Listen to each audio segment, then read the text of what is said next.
The silence from the void was not an absence of sound, but a presence of judgment. For a century, humanity had screamed its existence into the cosmos, our wars and our symphonies, our radio dramas and our declarations of faith, all of it spilling out from our little blue marble like blood from an open vein. We thought no one was listening. We were wrong. They were listening, and they were taking notes. They called themselves the Stewardship, a name that was only discovered after it was already too late, a title that dripped with the paternalistic arrogance of a gardener deciding which weeds to pull. They weren't conquerors. Conquest was inefficient, a chaotic relic of less sophisticated species. The Stewardship was an entity of pure, crystalline logic, a corporate governmental machine that spanned 1,000 systems, and their business was optimization. They saw the galaxy not as a collection of worlds to be ruled, but as a garden to be cultivated, and humanity was a thorny, self-destructive vine that was choking the potential of a perfectly good plot of land. Their decision, when it came, was not delivered with the thunder of warships, but with the quiet hum of a corporate directive. It was called the Final Mandate, and from his lonely perch in the Oort cloud, Dr. Aris Thorn was the first human to truly understand what it meant. His home was Station Echo 7, a forgotten listening post, so far from the sun it was little more than a whisper in the dark, a relic of an optimistic era when we thought first contact would be a conversation, not a termination notice. Aris was a xenolinguist, a man who had dedicated his life to the belief that any intelligence could be understood, that a bridge of mathematics and shared physics could span the gulf between any two minds. He had spent 30 years sifting through the faint, structured signals that trickled out of the Stewardship's territory, signals Earth's governments had dismissed as cosmic background noise. But Aris saw the pattern, the cold, intricate grammar of a language built not on phonetics, but on quantum states and probability. He built a model, a dangerous and intuitive piece of software that didn't just translate the Stewardship's language, it interpreted its intent, feeling the shape of the meaning behind the unassailable wall of their encryption. It was this model that shrieked an alert into the quiet of his station, the alert that deciphered the final mandate. It wasn't a threat. It was a schedule.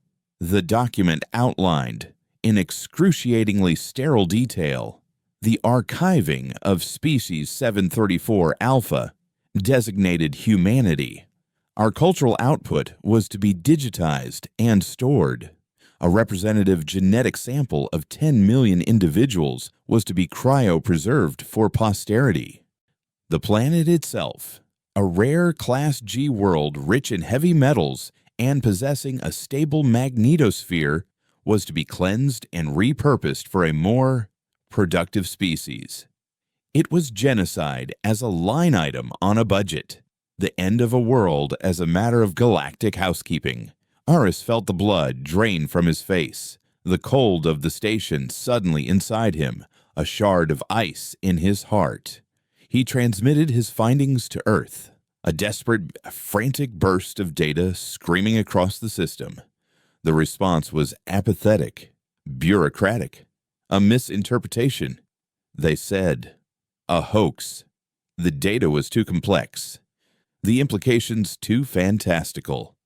Humanity, in its final moments of blissful ignorance, could not conceive of an enemy that didn't hate them, an enemy that simply saw them as an inefficiency to be corrected. But the Stewardship operated on a timetable, and they were punctual. The first archivist vessel arrived precisely when the mandate said it would. It was a monument to their philosophy, a ship so vast it blotted out the stars, its surface a seamless, featureless expanse of gray metal that absorbed all sensor scans. It wasn't a warship. It carried no weapons in the way humans understood them. Its purpose was to collect, process, and sterilize. It settled into high orbit, a silent, patient god waiting to begin its work, its shields shimmering with power drawn from a contained singularity. Technology so far beyond humanity's grasp, it was functionally magic. Earth's meager defense fleet, a collection of aging destroyers and frigates, was laughably outmatched, and they knew it. To fire on the vessel would be suicide. But the stewardship, in their perfect logic, had made one critical miscalculation. They had studied human technology, human biology, human political structures. They had failed to study human spite. They did not account for what a species does when it has absolutely nothing left to lose. The response from Earth was not a coordinated military strike. It was an act of pure, magnificent, planetary-scale insanity. From scrapyards in orbit, from mining colonies on Luna and Mars, a swarm of junk was launched into the path of the archivist. It was a fleet of ghosts, 100 repurposed asteroid haulers and derelict freighters, ships that had been obsolete for decades. They weren't armed. They were filled with rocks, with scrap metal, with decommissioned satellites, with tons of nuclear waste that had been sitting in storage for 2 centuries. Each hauler was a dirty bomb of kinetic energy and radioactive garbage, piloted by no one, guided by the simplest of sublight engines on a collision course with the orbital plane. It wasn't a strategy. It was a temper tantrum thrown by a species of cornered apes, a final, defiant fuck you to the sterile gods who had come to erase them. The archivist's automated defenses were designed to intercept high-velocity threats, energy weapons, and sophisticated guided missiles. They were not programmed for this. The system saw a cloud of slow-moving, unguided, low-energy junk. It tried to calculate threat priorities, but found none. It was like asking a supercomputer to find the strategic value in a child throwing sand. The swarm was too vast, too random. Most of the junk burned up or was deflected by the ship's outer shields. But it was a numbers game. One hauler, a rust bucket ore freighter named the Lonesome Dreamer on its ancient hull, slipped through the overwhelmed defenses. It wasn't even a direct hit. The freighter, packed with 10,000 tons of iron slag and spent reactor cores, tumbled end over end and slammed into the archivist's primary sensor array, a delicate and kilometers-long fin that protruded from the main hull. The impact didn't breach the hull. It didn't dent the shields. It just blinded the god. On Echo 7, Eris watched the data feeds in stunned silence. He saw the impossible happen, a child's thrown rock finding the eye of a giant. He knew, with a certainty that chilled him to his core, how the stewardship would react. They wouldn't see this as an attack. They would see it as a system error, a glitch in the primitive's chaotic behavior patterns. They would not retaliate with force. They would send a repair crew. They would send a technician. And Aris knew, in that moment, that humanity's only hope for survival was to become the glitch in their machine. He was a pacifist. He was a linguist. He had no weapons, but he had Station Echo 7's deep space comms array, one of the most powerful transmitters ever built by human hands. And he had his linguistic model. He had the key to their language. He began to broadcast. He did not send threats or pleas for mercy. He sent noise. He sent chaos. He took the elegant, logical language of the stewardship, and he violated it. He used their own quantum grammar as a carrier wave for the raw, unfiltered essence of humanity. He encoded the sound of a baby's first cry and the shriek of a man burning alive. He translated the dissonance of a free jazz solo and the rhythmic pounding of a tribal war drum into their mathematical syntax. He took the panicked, overlapping shouts of a stock market crash, the last garbled transmission of a doomed astronaut, the hysterical laughter from a mental asylum, and the roar of a football stadium, and he wove it all into a tapestry of pure, illogical, emotional data. He was weaponizing the human soul, turning the very things the stewardship sought to erase, our passion, our madness, our pain, into a virus aimed at the heart of their logic. As predicted, the technician vessel arrived. It was smaller than the archivist, a sleek surgical instrument of a ship, more heavily shielded and armed, but still a machine of pure reason. It docked with the crippled archivist and began its repairs, its systems clean, orderly, and efficient. Then Eris's broadcast, his symphony of madness, washed over it. The technician's central AI, an intelligence that had existed for 10,000 years in a state of perfect mathematical serenity, was hit with a concept it could not process: the sound of grief. The ship's systems began to flicker as the AI tried to categorize the input. It had no file for the feeling of nihilistic despair embedded in the static of a forgotten war poem. It had no parameter for the sheer, animalistic joy in the crescendo of a rock and roll guitar solo. The ship began to twitch. Its power core fluxed. Its shields wavered. Its logical brain was having a seizure. On Earth, the scattered remnants of global military command saw the enemy vessel faltering. They saw an opportunity they didn't understand but couldn't ignore. They made a desperate, last-ditch gamble. They activated a ghost of their own violent past, a weapon so obsolete it was considered a museum piece, Project Hollow Spear. It was a colossal railgun built into the rock of a mountain range during the Cold War. A dinosaur designed to hurl city block-sized tungsten rods into orbit. It hadn't been fired in 150 years. With a groan of ancient machinery and the scream of 1 billion megawatts of power, the hollow spear fired. A single solid rod of tungsten, a simple, stupid piece of metal, shot into the sky at a velocity that tore the air itself apart. It carried no guidance system, no explosives, no complex technology. It was just a rock, thrown very, very hard. The technicians' faltering defense systems, already scrambling to make sense of Eris's chaos broadcast, scanned the projectile. It registered its trajectory, its mass, its velocity. But it did not classify it as a weapon. In its library of 1 million alien armaments, there was no entry for a simple, unguided metal spear. It was a primitive tool, a footnote in the history of violence, and the technician ignored it, prioritizing the incomprehensible data stream that was tearing its mind apart. The tungsten rod, traveling at nearly 1% of the speed of light, did not explode on impact. It simply passed through.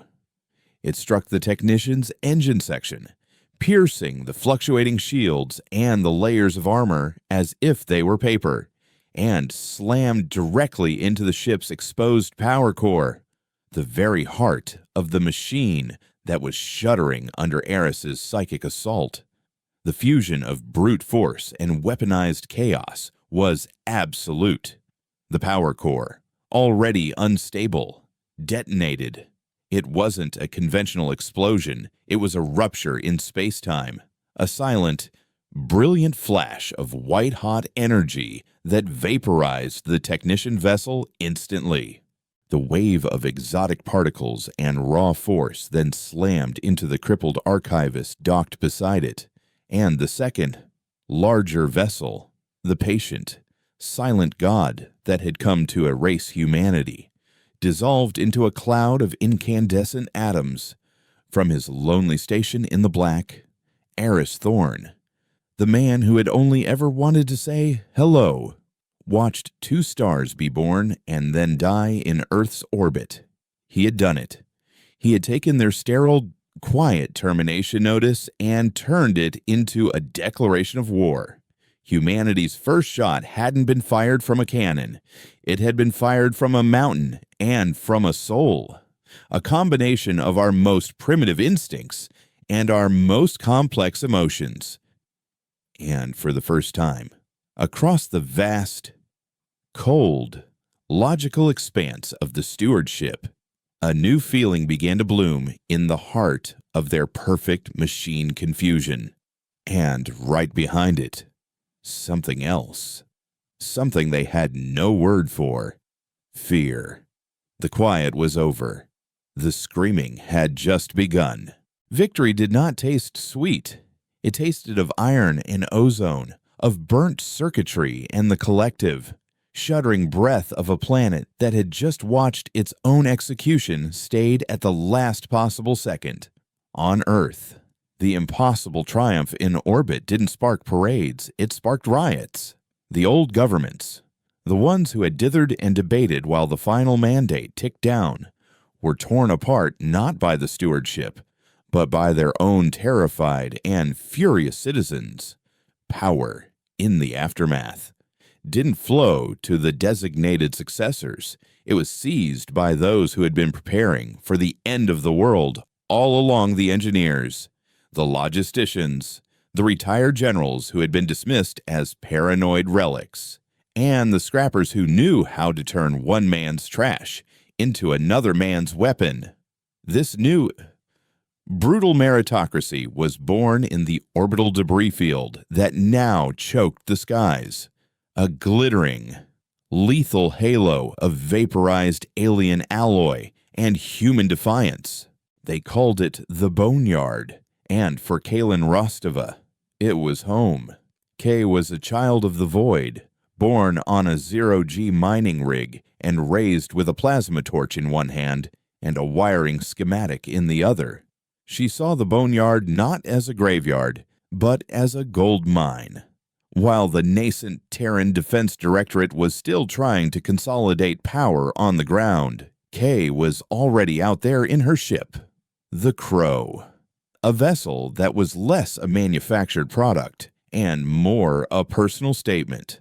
It was a cobbled-together monstrosity, its chassis from a long-haul freighter, its engines scavenged from a military dropship, and its sensor suite a patchwork of competing technologies that somehow, through Kay's constant, profane coaxing, managed to work in harmony.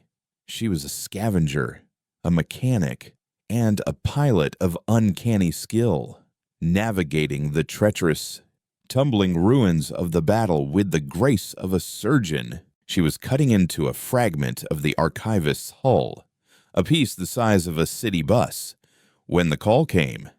The alien metal was bizarre, resisting the heat of her torch in a way that felt less like material property and more like a stubborn refusal. It didn't melt. It simply ceased to exist under the focused energy, flaking away into nothingness. She was harvesting the power conduits, delicate crystalline structures that hummed with a residual energy that could power her ship for a decade, when her comms crackled with a priority encryption she hadn't seen before. It was the TDD. They didn't ask. They requisitioned. Her ship, her skills, her knowledge of the boneyard they were being drafted. Her first instinct was to cut the signal and run for the belt. But the voice on the other end, a gravelly, exhausted baritone belonging to a general named Marcus Thorne, mentioned a name that made her pause: Dr. Eris Thorne. His brother, the ghost of Echo 7. The man whose phantom broadcast had become the anthem of humanity's survival, a myth whispered in every corner of the system.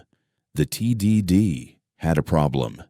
Eris Thorn, their single greatest strategic asset, was still out there in the Oort cloud, a billion miles from home, and his chaos broadcast, the very weapon that had saved them, had not stopped. It was still screaming into the void, a beacon of human madness that was now. They feared a dinner bell for whatever was coming next. They needed to bring him home, and they needed a deniable asset, a pilot who could fly a ghost ship through a field of ghosts to retrieve their most important one. They needed Kay. Meanwhile, in the cold, silent depths between galaxies, the stewardship processed its failure.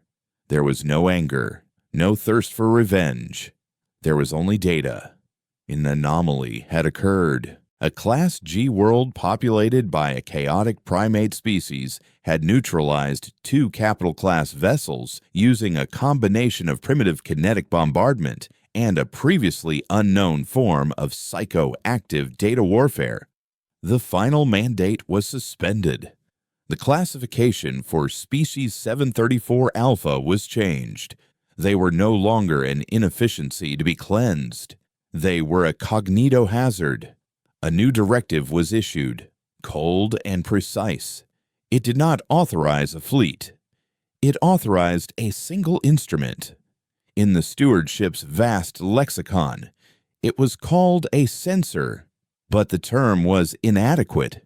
It wasn't a ship or a creature. It was a function-given form, an immune response from the galactic organism. Its purpose was not to destroy the cognitohazard, but to understand it, dissect it, and then erase the flawed logic that created it. It was a scalpel designed to excise a single, maddening thought from the mind of the universe.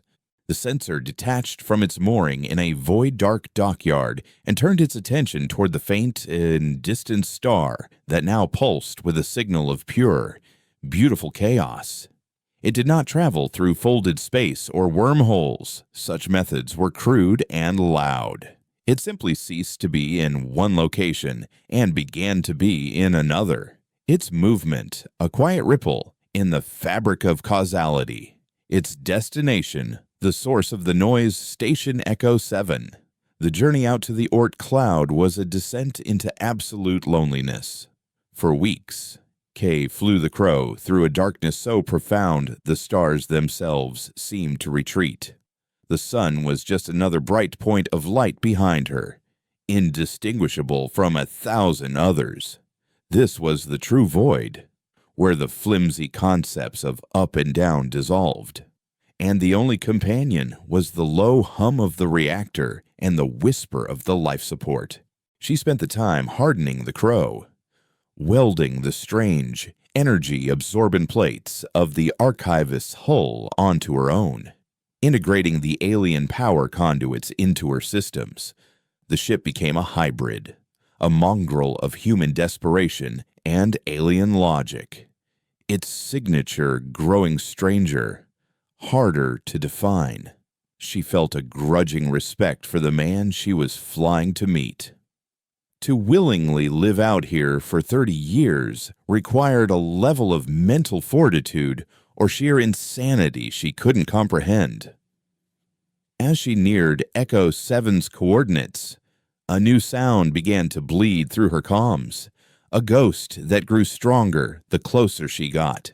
It was Eris's broadcast. It wasn't just noise, it was a presence. It was the static of a billion broken hearts, the feedback of a feedback loop of pain and ecstasy. She heard symphonies clashing with artillery shells, lullabies interwoven with death rattles. It was the sound of everything, all at once, and it made the fillings in her teeth ache. She finally saw the station, a tiny ametallic spider clinging to a rogue ice ball. Its comms dish, a massive, delicate flower of steel, was pointed back at Earth like a loaded gun.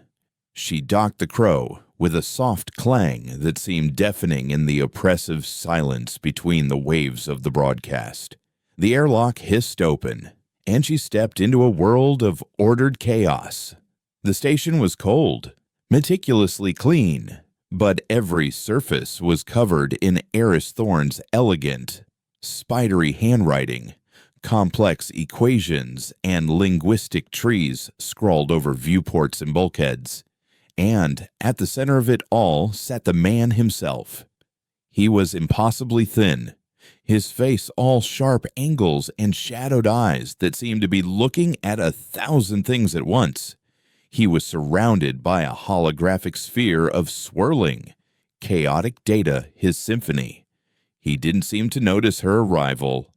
"Dr. Thorne," Kay said, her voice sounding rough and alien in the sterile environment. He flinched, turning slowly, as if surfacing from a deep dive.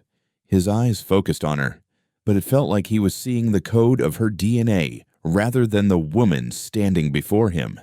"They sent a scavenger," he whispered, his voice raspy from disuse. "Fitting. We are all scavengers now. Aren't we picking through the ruins of what we were?"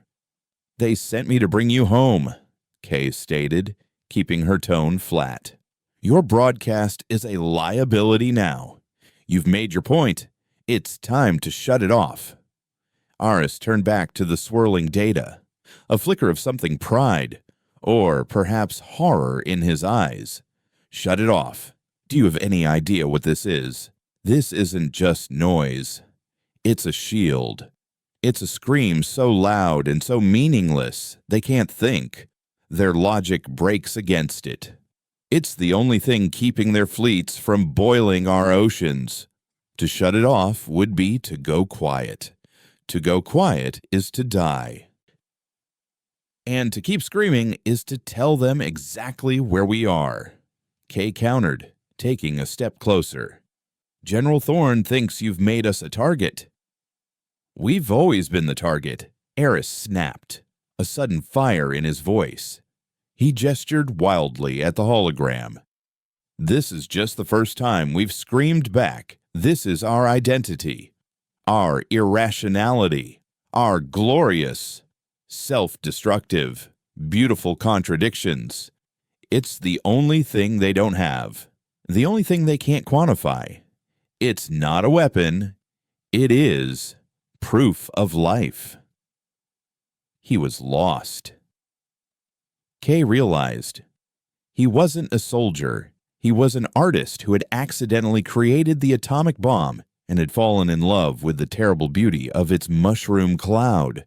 She was about to argue, to tell him about the crow, about the new armor and the hope it represented, when a new sound cut through the chaos of the broadcast. It was a single, perfect note. It was a tone so pure and so mathematically precise, it felt like the universe humming in tune with itself. Aris froze, his face going pale. The chaotic sphere of data around him flickered. The new note wasn't fighting his broadcast. It was harmonizing with it, finding the underlying patterns in the madness, the predictable rhythms in the screaming. It was a sound that made sense of the senseless. It was a sound that promised peace, clarity, and an end to all pain. It was the most beautiful and terrifying thing Kay had ever heard. "What is that?" she breathed. Eris stared at the main sensor display, his eyes wide with a new, dawning terror. A vessel had appeared 1,000 kilometers off their hull. It was small, shaped like a teardrop of polished obsidian, and it had arrived without any detectable engine signature or spatial distortion. It was simply there. It wasn't attacking. It was just listening, and it was singing back. "It's the scalpel," Aris whispered, a tremor in his voice. The perfect note began to grow in intensity, and Kay felt a strange, unwelcome calm settling over her. The anxieties of the war, the fear of the void, the grit and anger that had kept her alive, they began to feel distant, unimportant, like the noisy thoughts of a child. The song was smoothing the rough edges of her soul, sanding down her defiance into a placid surface of acceptance. She looked at her hands, at the grease under her nails and the scar on her knuckles, and for a fleeting, horrifying moment, she felt an urge to scrub them clean, to make them perfect. This was the stewardship's answer. It wasn't a bomb. It was absolution, a weapon that didn't kill the body, but gently, beautifully, murdered the will to fight.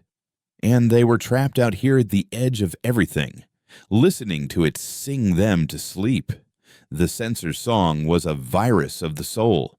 It didn't just override Aris's chaos broadcast, it consumed it, digested it, and retransmitted it as a serene, logical lullaby. The beautiful, terrible note resonated within the metallic shell of Station Echo 7, causing loose panels to vibrate in perfect harmony and dust motes to dance in organized patterns. Kay felt her own heartbeat trying to sync with its rhythm, her breaths becoming slower, deeper. The jagged edges of her personality, the cynicism and anger that she had honed into survival tools, were being eroded. She looked at the plasma torch on her hip, a tool of creation and destruction, and felt a wave of profound meaninglessness wash over her. Why cut? Why build? Why struggle? The song offered a release from the exhausting burden of being human, a promise of blissful, thoughtless equilibrium. It was Aris who broke the spell. He let out a raw, guttural scream, a sound of pure animal agony that had no place in the censor's perfect harmony. He clawed at his own ears, leaving bloody trails down his temples, and slammed his fists against the console, shattering a screen. The sudden, violent dissonance of his pain was a rock thrown into a placid pond, and the ripple of it was enough to give Kay a moment of clarity. She shook her head, the mental fog receding just enough for her survival instincts to kick in. "What is it doing to us?" she yelled, the words feeling clumsy and brutal in the serene air. "It's editing." Aris gasped, his eyes squeezed shut as if fighting a migraine of the spirit. "It's not killing us. It's optimizing us. It's finding the chaos in our neural pathways, the illogical emotions, the flaws, and it's smoothing them out. It's turning us into them."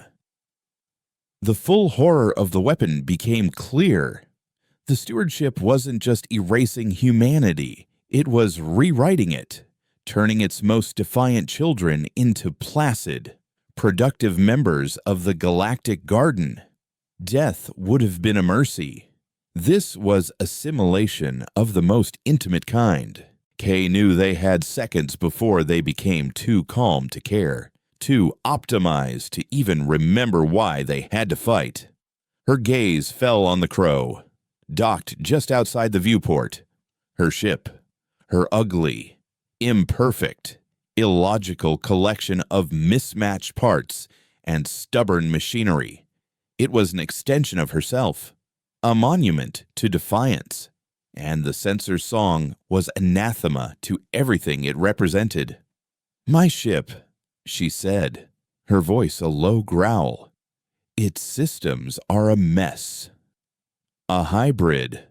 Maybe its logic is as flawed as ours."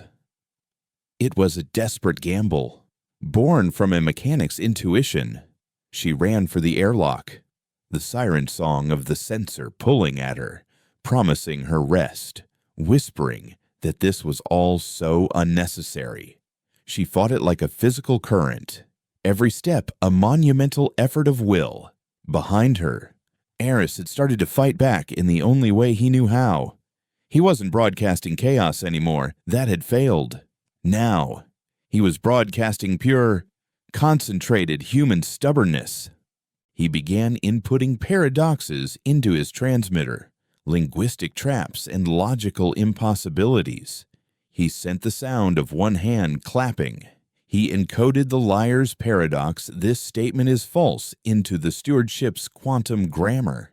He transmitted mathematical proofs for concepts that were beautiful but utterly useless.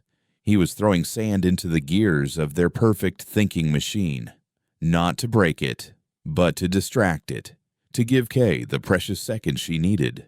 Kay slammed into the cockpit of the Crow and sealed the inner hatch, the sound of the sensor song thankfully muffled by the layers of the hybrid hull. She didn't waste time with pre-flight checks. She slammed her palm on the ignition panel, and the mongrel ship roared to life, its mismatched engines screaming in protest before settling into a rough, throbbing idle. She could still feel the sensor's influence bleeding through the ship's systems, trying to harmonize the power fluctuations, attempting to streamline the chaotic code of her navigation computer. Red error messages flashed across her screens as the ship's AI fought a silent, internal battle against the encroaching serenity. "Come on, you ugly bitch!" Kay snarled, her fingers flying across the controls. "Don't you go getting all logical on me now." She decoupled from the station, the docking clamps releasing with a percussive bang, and threw the Crow into a wild, unpredictable spin. The sensor was a scalpel, precise and delicate. Kay decided the only answer was to become a seizure, a spasming, uncontrollable fit of motion. She fired thrusters at random, sending the ship tumbling end over end, the artificial gravity plating and failing with each lurch. Her flight path wasn't an arc, it was a scribble, a madman's doodle across the black canvas of space. She saw the sensor on her main viewer, a perfect obsidian teardrop hanging in the void. It remained motionless, its song unwavering, as if utterly unconcerned by her chaotic display. It didn't see her as a threat. It saw her as a patient having a convulsion, a symptom of the disease it was here to cure. That was the insult that finally burned through the last of the song's influence. Rage, pure and hot, flooded her system. She wasn't a patient. She was a goddamn scavenger, and no one was taking her junk from her. She pushed the Crow's hybrid systems to their breaking point. She channeled the residual energy from the alien power conduits directly into her primary thrusters, bypassing every safety protocol she had ever installed. The ship screamed, a sound of tortured metal and overloaded circuits, and bucked like a wild animal. She aimed the ship not at the sensor, but at the massive ice ball Echo 7 was clinging to. "Eris," she yelled into the comms, "I hope you have a seatbelt." There was no reply, only the faint, rhythmic pulse of his paradox-laden broadcast. Kay's plan was as simple and brutal as a crowbar to the face. She skimmed the surface of the ice moon, her ventral shields screaming as they scraped against the frozen methane and rock, kicking up a colossal cloud of debris. The Crow, now trailing a comet's tail of ice and dust, looped around the moon and hurtled back towards the sensor. The cloud of debris was a physical manifestation of chaos, a storm of millions of tiny, unpredictable projectiles. The sensor systems, still focused on the intellectual battle with Eris, had to divert a fraction of their processing power to track the incoming physical threat. It wasn't much, but it was a crack in its perfect concentration. As she closed the distance, Kay did something that would have made any sane pilot physically ill. She cut her main engines. For a terrifying moment, the Crow was just another piece of debris in the cloud she had created, tumbling silently towards the enemy. The sensors, which had locked onto her massive engine signature, momentarily lost her in the static. She was hiding in the noise, just before she would have been annihilated.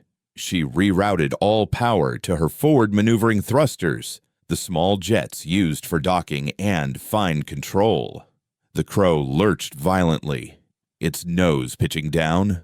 She was now on a collision course, not with the sensor itself, but with the space directly in front of it. And then she fired her weapon. It wasn't a missile or a laser. It was a relic from her scavenging days. A tool she had almost discarded a dozen times, a magnetic grappling harpoon, designed to latch onto derelict ship hulls. The massive, four-pronged claw, attached to a kilometer-long carbon nanotube cable, shot out from the belly of her ship. The sensor's defenses finally registered the true threat, a focused beam of energy, a sliver of pure, coherent light, lanced out and vaporized the harpoon itself. But it was too late. The harpoon was just the delivery system. The now molten slag of the claw was still traveling on its original trajectory, and trailing behind it was the real weapon, the cable. The beam that had destroyed the harpoon passed right through the near-invisible, meter-thick filament of the cable. The cable, whipping through space at thousands of kilometers per hour, slammed into the sensor. It didn't pierce its hull. It didn't dent its shields. It wrapped around it.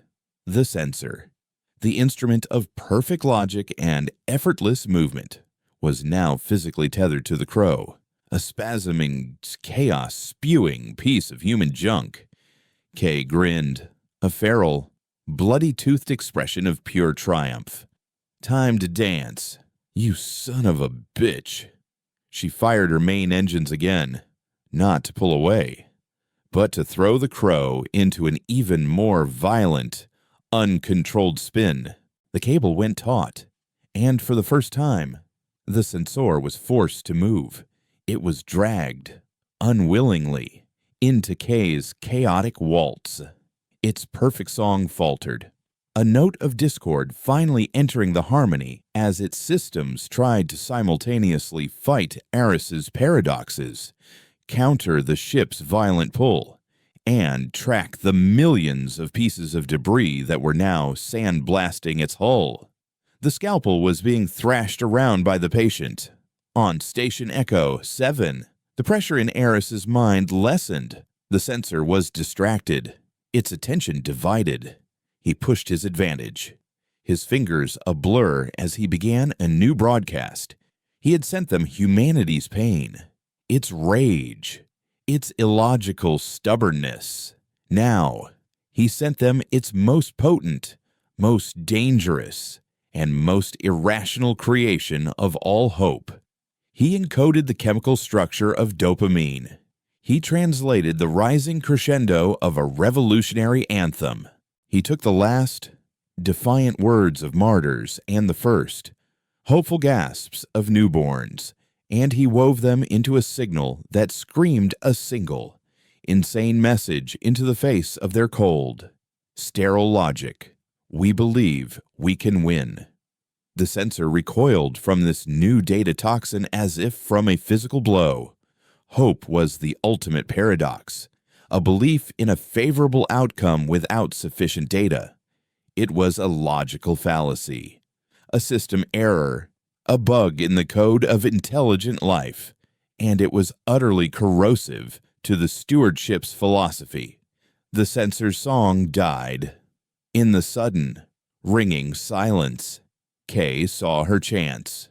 The cable was still holding. The enemy was reeling. She poured every last drop of power from the alien conduits into one final, desperate maneuver. She activated the harpoon's magnetic winch, the one she used to reel in multi-ton salvage. The motor screamed, powered by energy it was never designed to handle, and began to pull. The crow and the sensor, two polar opposites of philosophy and design, began to accelerate towards each other, dragged together on a line of pure, defiant insanity. They were going to collide.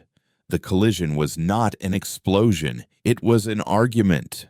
It was a violent, physical debate between two irreconcilable philosophies, a scream of protesting metal, and a shriek of violated physics.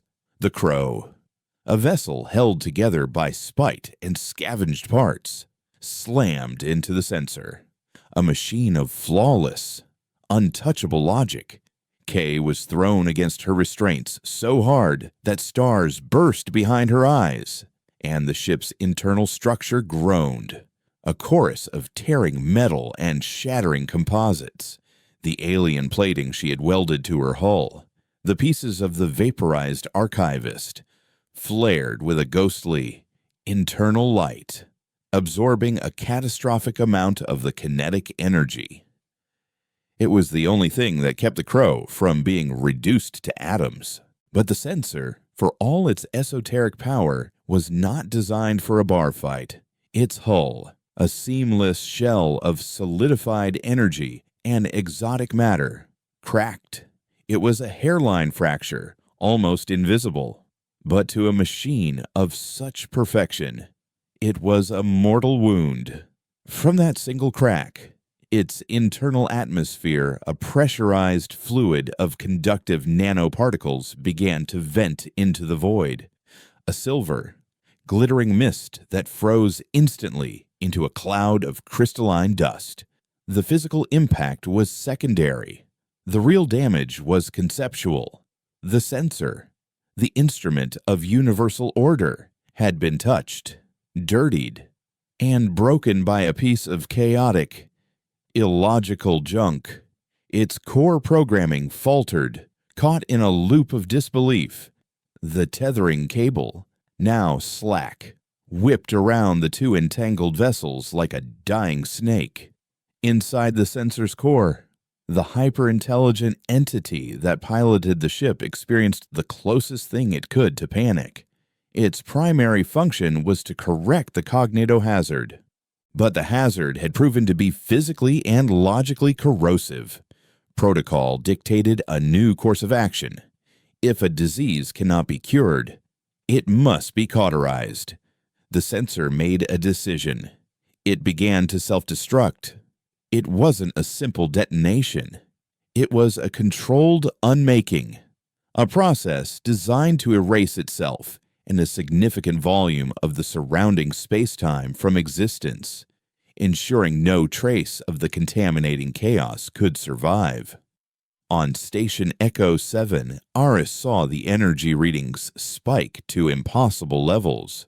The sensor was collapsing in on itself, its singularity drive reversing its polarity, preparing to fold itself and everything within 1,000,000 kilometers into a pocket dimension of absolute nothingness.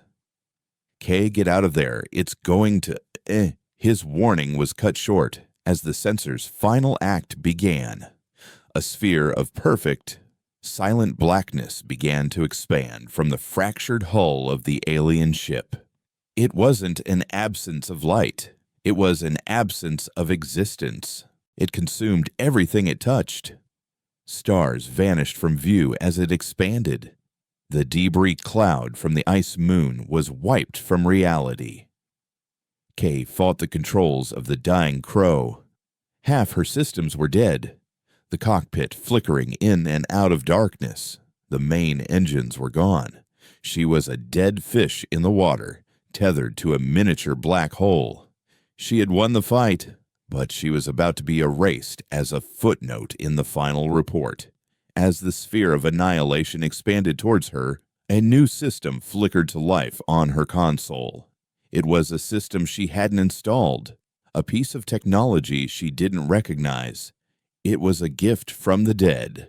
The alien power conduits she had salvaged from the archivist, the ones she had jury-rigged into her power grid, were reacting to the sensor's self-destruct sequence. They recognized the energy signature. They were part of the same base technology. A holographic interface, written in the stewardship's elegant, crystalline language, bloomed in the air in front of her. She couldn't read it, but she was a mechanic, and she could read the universal language of a schematic. It was a drive system, a short range, instantaneous displacement drive, a blink drive. It had been dormant, a piece of alien scrap she'd used as a battery, but the massive energy surge from the dying sensor had awakened it, powered it. It showed two options, a destination and an activation sequence. She had no time to choose a destination. With the edge of the annihilation sphere licking at the crow's broken hull, she slammed her hand on the activation control. The universe outside her cockpit did not streak or blur. It simply changed. One moment, she was facing her own oblivion in the cold dark of the Oort cloud. The next, she was tumbling through a blood-red nebula, the crow groaning around her, its hull shedding pieces of its outer layers. She was alive. She was somewhere else, and she was utterly, completely lost. The displacement had been random, a desperate leap into the unknown, and it had thrown her across a gulf of space she couldn't begin to calculate. Back at Echo 7, Eris Thorne watched the sensor implode, taking a chunk of his sky with it.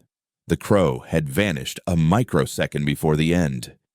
He didn't know if Kay was alive or dead, a hero or a ghost. All he knew was that they had survived. Again. The sensor was gone. His broadcast was the only sound in the void once more, but it was different now.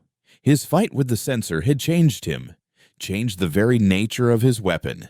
He had seen the flaw in his original symphony of madness. Pure chaos could be countered by pure order. But hope was a different beast altogether. He began to rebuild his broadcast, not as a scream, but as a whisper. He wove in the story of the crow, of a scavenger's defiance and a last-ditch gamble. He turned Kay into a legend, a myth of the boneyard who had wrestled an angel and won.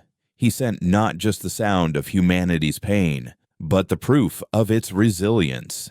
The signal propagated back towards Earth, carrying a new message the gods could bleed. On Earth, General Marcus Thorne received the fragmented data from his brother's station. He saw the energy signature of the sensor's arrival, the chaotic flight data of the crow, and the final, cataclysmic energy spike of the sensor's demise. He did not know the details, only the outcome.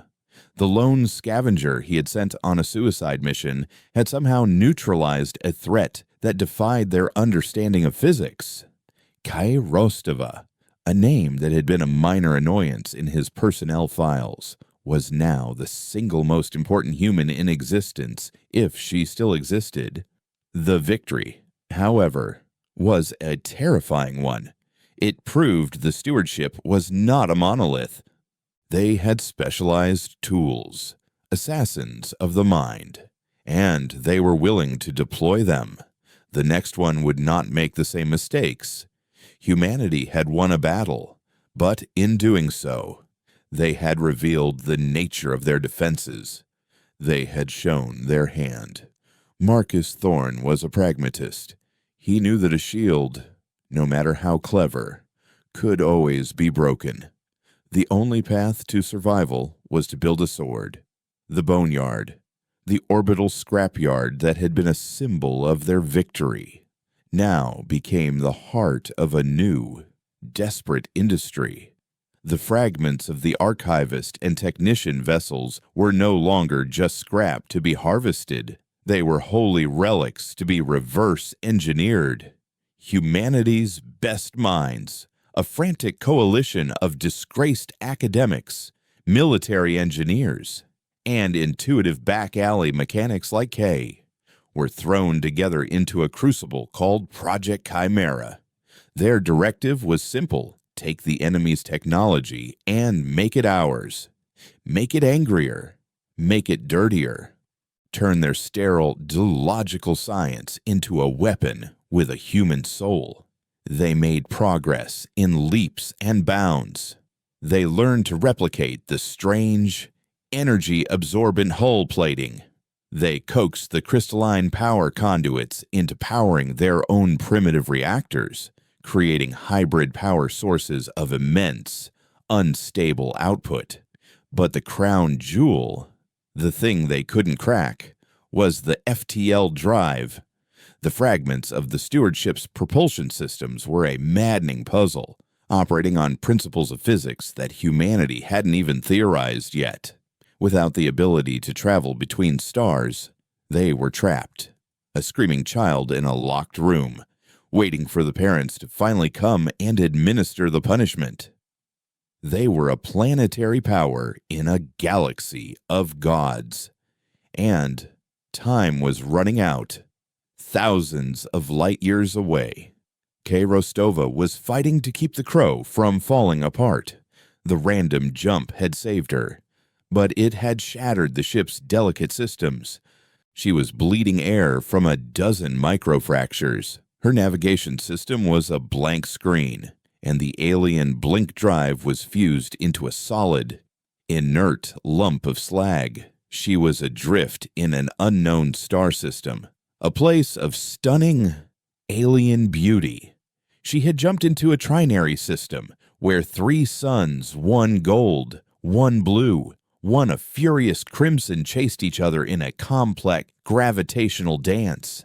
Planets of crystalline continents and methane oceans orbited in chaotic, unpredictable paths.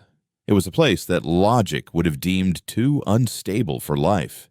And yet, life was precisely what she found. Her distress beacon, a simple, stupid pulse of radio waves, was answered. The ship that appeared was unlike anything she had ever seen.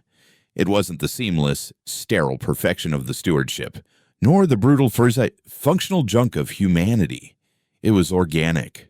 It looked like a great, iridescent beetle, its carapace shimmering with 1,000 colors, its engines pulsing with a soft, biological light.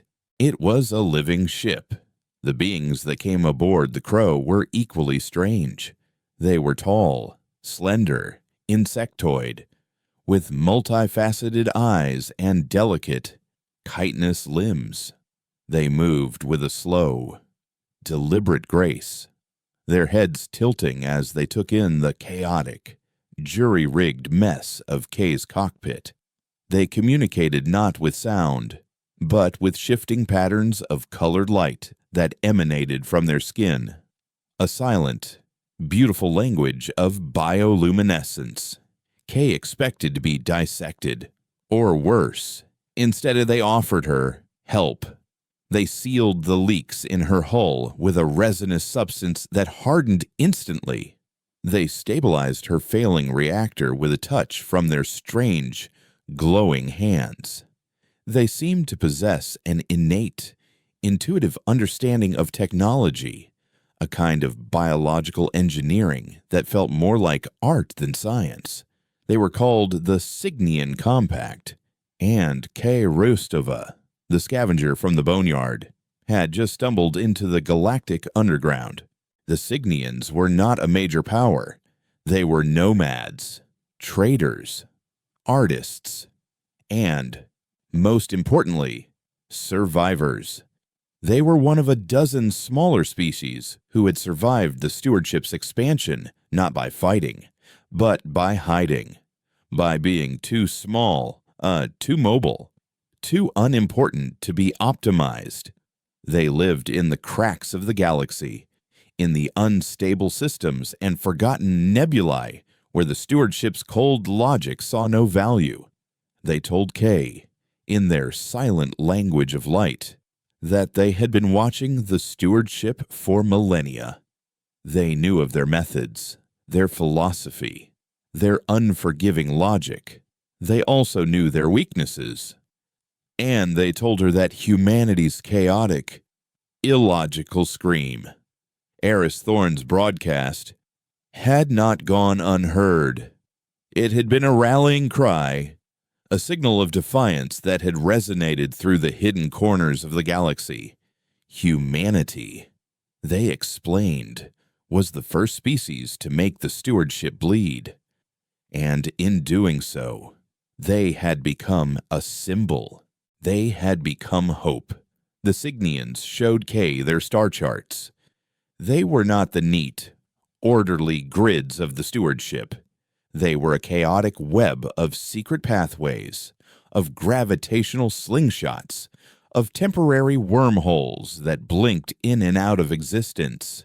It was the galactic black market, the smuggler's run, the refugee's path, and on it, marked with a symbol of a screaming mouth, was a destination, a place called the Crucible.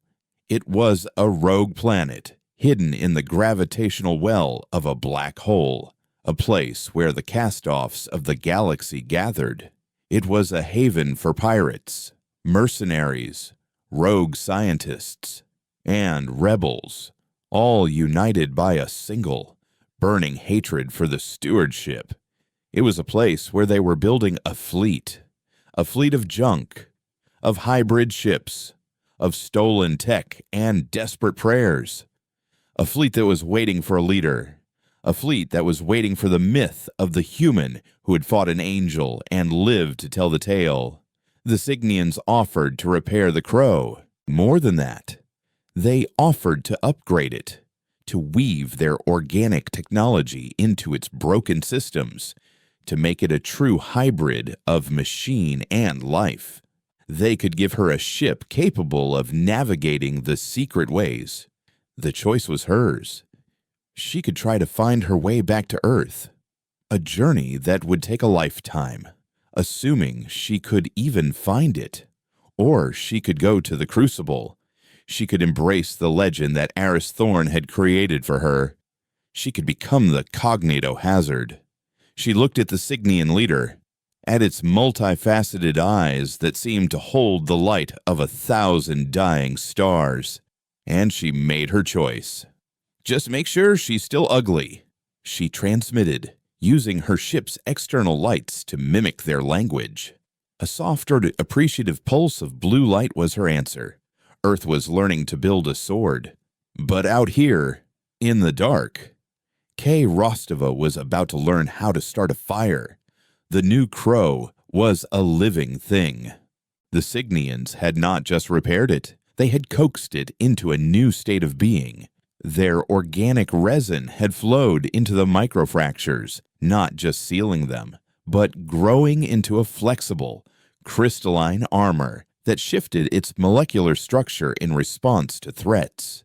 Bioluminescent veins pulsed with a soft, blue light along the corridors, intertwining with the old, greasy power conduits, creating a nervous system that merged human engineering with alien biology. The cockpit no longer felt like a pilot seat, but a symbiotic bond. When Kay wrapped her hands around the controls, she could feel the faint, thrumming life of the ship, its eagerness, its fatigue. It was still ugly, still a monument to mismatched parts, but now it was a beautiful monster. Her journey to the Crucible, guided by the Cygnians' secret star charts, was a revelation. She flew through gravitational rivers and ducked through the folds of nebulae, a path that was invisible to any conventional sensor. She saw wonders and horrors that made the stewardship seem almost mundane derelict fleets from forgotten wars, crystalline life forms that swam through the void, and the haunting, silent graves of species the stewardship had optimized into extinction.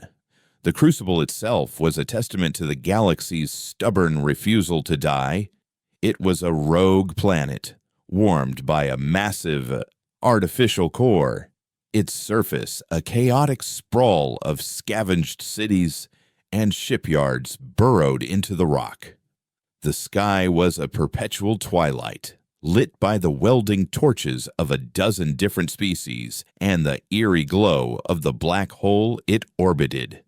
Here, The air hummed with 1,000 alien languages, the scent of strange foods and ozone, and the palpable energy of a rebellion being forged in the dark.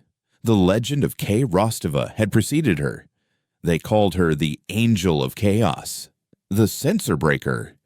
They looked at her, a small, scarred human in a grease-stained flight suit, with a mixture of awe and disbelief.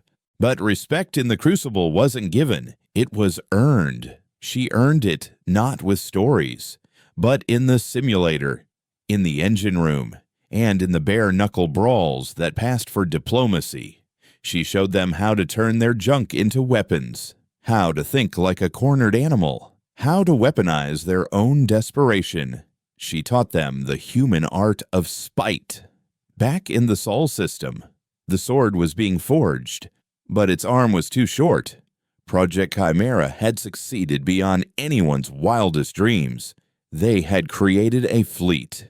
The TDD Vengeance, Marcus Thorne's new flagship, was a brutalist masterpiece of hybrid technology, its hull plated with the same energy-absorbent alien alloy, its spinal railgun powered by a captured stewardship conduit. It was the most powerful warship humanity had ever built. It was also a gilded cage. Without a working FTL drive, they were a provincial power with a single, powerful stick, waiting for the Empire to return.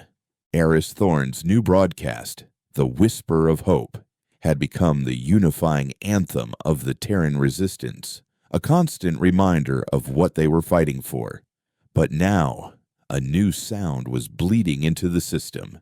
It began as a faint, harmonic hum at the edge of the Oort cloud, a sound that Eris's sensors picked up with a sickening sense of familiarity. It was a song of order, but it was not the solo of a single sensor. It was a choir. They called themselves the Harmonization Fleet. It consisted of 100 vessels, each one a perfect, featureless silver seed, and they moved not as a fleet, but as a single, fluid entity. They didn't announce their intentions with threats. They announced them with their very presence. As they advanced into the system, they began to sing. Their song was a wave of pure, organizational energy. It wasn't a weapon that destroyed. It was a force that corrected. The chaotic orbits of comets began to align into perfect, concentric circles.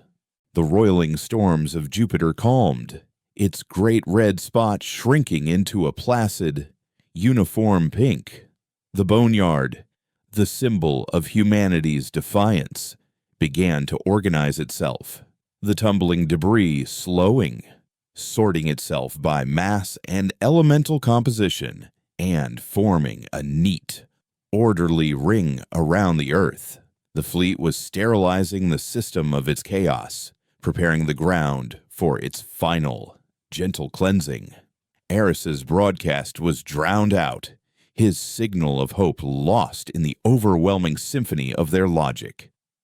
On the bridge of the Vengeance, General Thorne watched the data feeds, his face a mask of grim resolve. His fleet was powerful, but they were trapped. "They aren't here to fight us," he said, his voice a low rumble. "They're here to tune us." The end had come again, this time not as a quiet termination notice, but as an inexorable, beautiful tide of order that would wash away everything they were. And then, a single, ugly ship tore a hole in their perfect symphony. The Crow arrived not through a clean, elegant wormhole, but by ripping a jagged, bleeding wound in the fabric of space just behind Saturn. Its organic FTL drive, a gift from the Signians, was a chaotic, imprecise instrument, and its arrival was a scream of defiance in the face of the fleet's perfect hum. On board, Kay felt the harmonization field wash over her, A pressure not on the hull, but on the soul of her ship. The bioluminescent veins flickered, and the ship groaned as the song tried to correct its beautiful, chaotic asymmetry. "Not this time," Kay whispered, a bond of pure defiance flowing between her and her vessel. She opened a channel, bypassing the fleet's oppressive harmony with a focused burst of Cygnian stealth tech. "General Thorne, this is Kaylin Rostova of the Crow. I've got a present for you. And I brought some friends." Behind the Crow, a dozen more wounds in space opened. Out poured the Crucible's fleet. It was a pirate's dream and an admiral's nightmare. There were hulking Cygnian beetle ships, sleek lizard-like frigates from a species that had lost its homeworld, and massive, brutalist asteroid miners crewed by silicon-based lifeforms. It was a fleet of outcasts and orphans, each ship a unique testament to survival, and their arrival shattered the perfect unity of the Harmonization Fleet's advance. But Kay's most important gift was not the fleet. It was a data packet, a string of code she transmitted directly to Project Chimera. It was the missing piece, the biological catalyst the Cygnians used to activate the stewardship's FTL drives. It wasn't a schematic, it was a key. Within the hour, the engines of the TDD Vengeance and the rest of the Terran fleet began to hum with a new, impossible energy. They were no longer caged. The final battle for Earth was not a battle of attrition or firepower. It was a battle of ideas, fought in the space between the notes of the stewardship's song. The plan, devised in a frantic, cross-species conference between Marcus, Kay, and Eris, was pure human insanity. They would not try to destroy the Harmonization Fleet. They would infect it. They sing a song of perfect order. Aris had transmitted, his voice filled with a feverish intensity from his distant station. "We must answer with a sound they cannot harmonize, not a scream, not a whisper. We must give them a chorus of beautiful, illogical, undeniable truth." The Terran fleet, now capable of short, gut-wrenching FTL jumps, became a swarm of angry hornets. They didn't fly in formation, they attacked in discordant waves, their hybrid weapons firing on unpredictable timings, their movements dictated not by a central command, but by the gut instincts of their captains. Marcus Thorne, the man of order and pragmatism, had learned the most important lesson of this war: he let his people be human. From Echo 7, Eris became the conductor of the Mad Orchestra. He wasn't broadcasting hope anymore. He was broadcasting pure, weaponized subjectivity. He sent the fleet the scent of rain on dry earth, the feeling of a lover's touch, the bitter taste of regret, the illogical joy of a perfectly told joke. He sent them every sensation and emotion that could not be quantified, a flood of qualia that had no place in their world of pure data. The harmonization field began to flicker as the AIs commanding the fleet tried to categorize the useless, beautiful information. In the heart of the chaos was the Crow. Kay's target was the flagship, the central conductor of the fleet's song. It was surrounded by a shield of pure order, a space where human technology simply ceased to function. But the Crow was no longer just human technology. Weaving through a storm of coherent energy beams and corrective gravitational pulses, Kay pushed her living ship to its limit. The Cygnian's organic FTL allowed her to make micro-jumps, blinking in and out of existence, appearing in the blind spots of the fleet's perception. She was a glitch in their perfect reality. Her final payload wasn't a bomb. It was a seed, a dataphage created by Aris, containing the core of his very first broadcast, the raw, unfiltered chaos of the human soul, but now packaged in a Signian biological container that would allow it to replicate within the stewardship's data networks. It was a virus of pure madness. As she made her final approach, a single-laid, perfect silver vessel blocked her path. Its shields were absolute. She couldn't go through. "Then we go around," she grunted and made a jump that no sane pilot would ever attempt. She blinked inside the enemy ship's shield bubble. For a fraction of a second, the Crow existed in the same space as the shield's energy field. The ship screamed, its organic hull burning, its machine parts melting, but it held together for that one impossible moment before it was violently shunted out the other side, now past the shield and meters from the conductor's hull. With her ship dying around her, she fired the dataphage. The small, organic pod latched onto the flagship's hull and dissolved, injecting its payload of beautiful, terrible chaos directly into the heart of the machine. For a moment, nothing happened. Then, the perfect song of the harmonization fleet faltered. A single, sour note echoed through the system. Then another. The flagship began to twitch, its movements becoming erratic. The perfect order of the fleet fractured. The song of logic became a cacophony of shrieking, panicked data.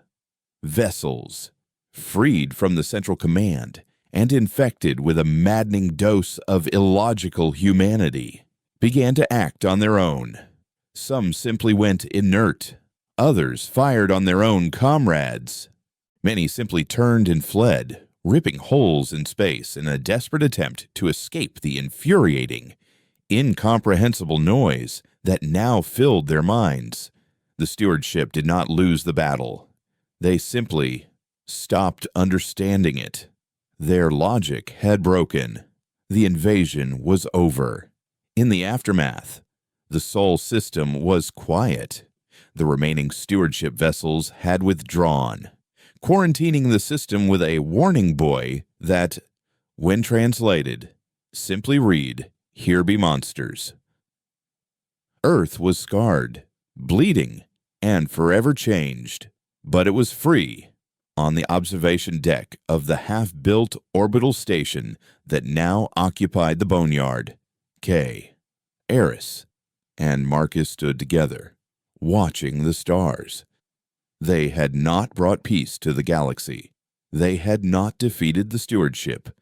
They had simply carved out a place for themselves, a pocket of chaos where they were free to be flawed, and passionate, and gloriously, stubbornly alive. They had not inherited the stars. They had made them listen, and into the vast, waiting silence, humanity, in all its beautiful, messy imperfection, was finally ready to sing its own song.